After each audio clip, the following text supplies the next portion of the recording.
नाजरीन आदाब, पेश है कुव्वत समात से महरूम अफराद के लिए खबरों का ये खुसूसी बुलेटिन।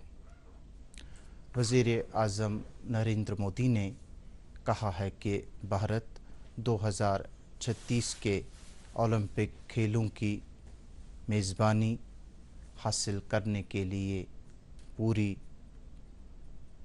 ताकत के साथ तैयारी कर रहा है और ऐलान किया कि उनकी हुकूमत मुल्क में खेलों के मेगा इवेंट्स की मेज़बानी करके ज़्यादा से ज़्यादा खिलाड़ियों को मौक़े फ़राहम करने के लिए पुरज़्म है।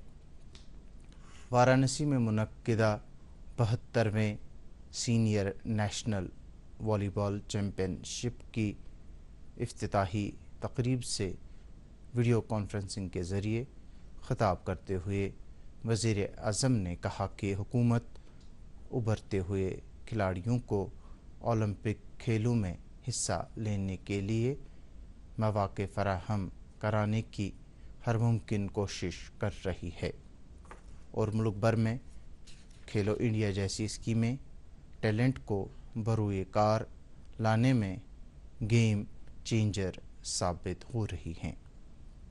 वज़ीर आज़म ने कहा कि साल 2030 में दौलत मुश्तरका खेल भारत में मुनक्किद होंगे और 2036 के ओलंपिक खेलों की मेज़बानी के लिए भरपूर कोशिश की जा रही है। हुकूमत ने उस वीडियो को झूठा करार देते हुए मुस्तरद कर दिया है जिसमें ये दावा किया गया है कि वज़ीर आज़म नरेंद्र मोदी ने सोना, मोबाइल फ़ोन, दोपहिया और चार पहिया गाड़ियाँ मुफ्त देने का ऐलान किया है। प्रेस इंफॉर्मेशन ब्यूरो के फैक्ट चेक यूनिट ने कहा कि वज़ीर आज़म ने ऐसा कोई ऐलान नहीं किया है। यूनिट ने वीडियो को AI से तैयार करदा और जाली करार दिया। हुकूमत ने शहरियों पर ज़ोर दिया है कि वो ऐसी गलत मालूमात से मुहतात रहें और इन पर एतमाद करने से पहले हक़ाइक़ की तस्दीक करें।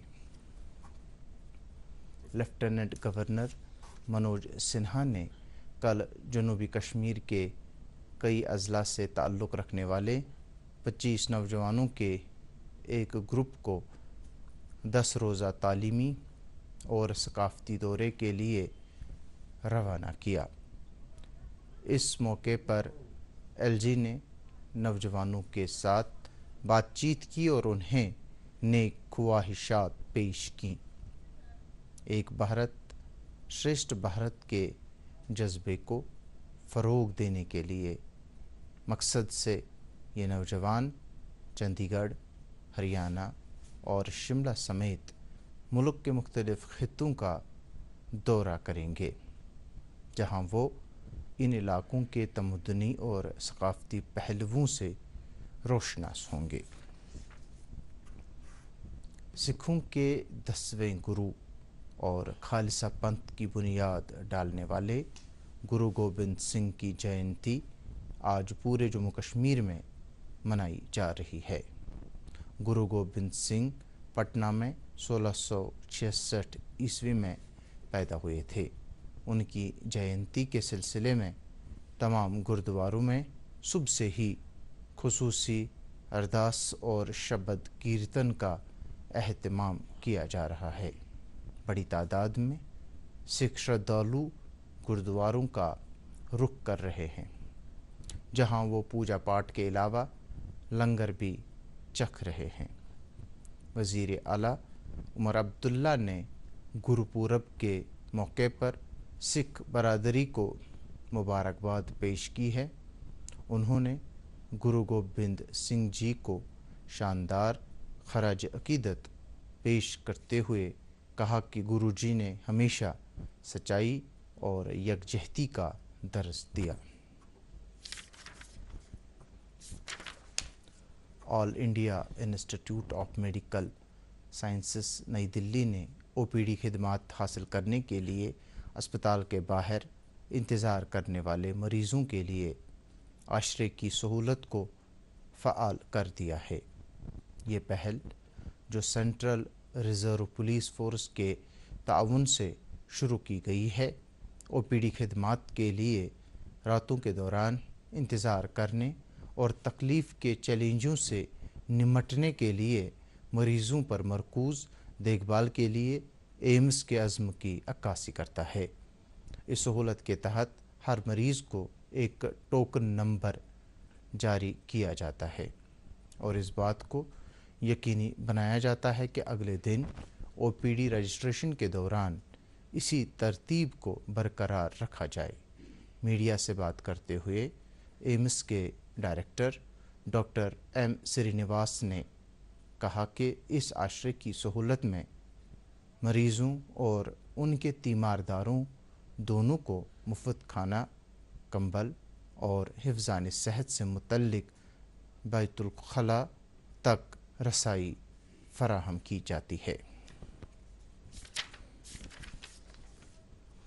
بھارت نے وینزویلا کے سیاسی میدان میں حالیہ پیش رفت پر گہری تشویش کا اظہار کیا ہے اور تمام فریقین سے علاقائی امن اور استحکام کی اہمیت پر زور دیتے ہوئے بات چیت کے ذریعے مسائل کو پرامن طریقے سے حل کرنے کی اپیل کی۔ ایک بیان میں وزارت خارجہ نے کہا کہ وہ جنوبی امریکہ میں ملک میں ہونے والی پیش رفت پر گہری نظر رکھے ہوئے ہے۔ انہوں نے کہا کہ وینزویلا میں جو موجودہ حالات ہیں اس پر بھارت کو تشویش ہے، تاہم بھارت وہاں کے لوگوں کی فلاح و بہبود اور حفاظت کے لیے اپنی حمایت کا اعادہ کرتا ہے۔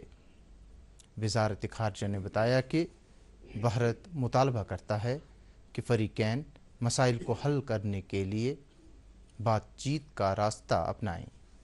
اسی دوران کراکس میں ہندوستان کا سفارت خانہ بھارتی شہریوں کے ساتھ رابطے میں ہے اور اپنے شہریوں کی پوری طرح سے مدد کر رہا ہے۔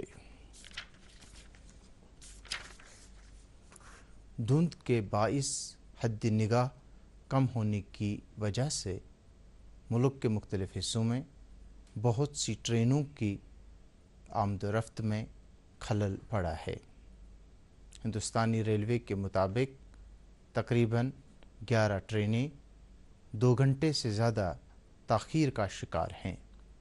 مسافروں کو مشورہ دیا جاتا ہے کہ وہ ٹرینوں میں سوار ہونے کے لیے اسٹیشن پر پہنچنے سے پہلے ان کی تازہ ترین صورتحال چیک کریں۔ کشمیر وادی کے سیاحتی مقامات کے علاوہ بالائی علاقوں میں کل سپہر سے تازہ برف باری شروع ہوئی، جس وجہ سے ان سیاحتی مقامات پر سیلانیوں کی ایک بڑی تعداد کافی خوش نظر آ رہی تھی۔ اس سے پہلے محکمہ موسمیات نے جموں کشمیر میں خشک موسم رہنے کی پیش گوئی کی تھی، لیکن موسمیات کی پیش گوئی کے برخلاف بالائی علاقوں میں برف باری ہوئی۔ اسی دوران پونچھ اور راجوری سے جوڑنے والا مغل روڈ کل ہلکی گاڑیوں کے لیے کھول دیا گیا، تاہم مسافروں سے کہا گیا ہے کہ وہ مقررہ وقت کے دوران ہی اس سڑک پر سفر کرنے کو ترجیح دیں۔ ناظرین، خبروں کے اس خصوصی بلیٹن میں فی الحال اتنا ہی۔ اجازت چاہیں گے۔ آداب۔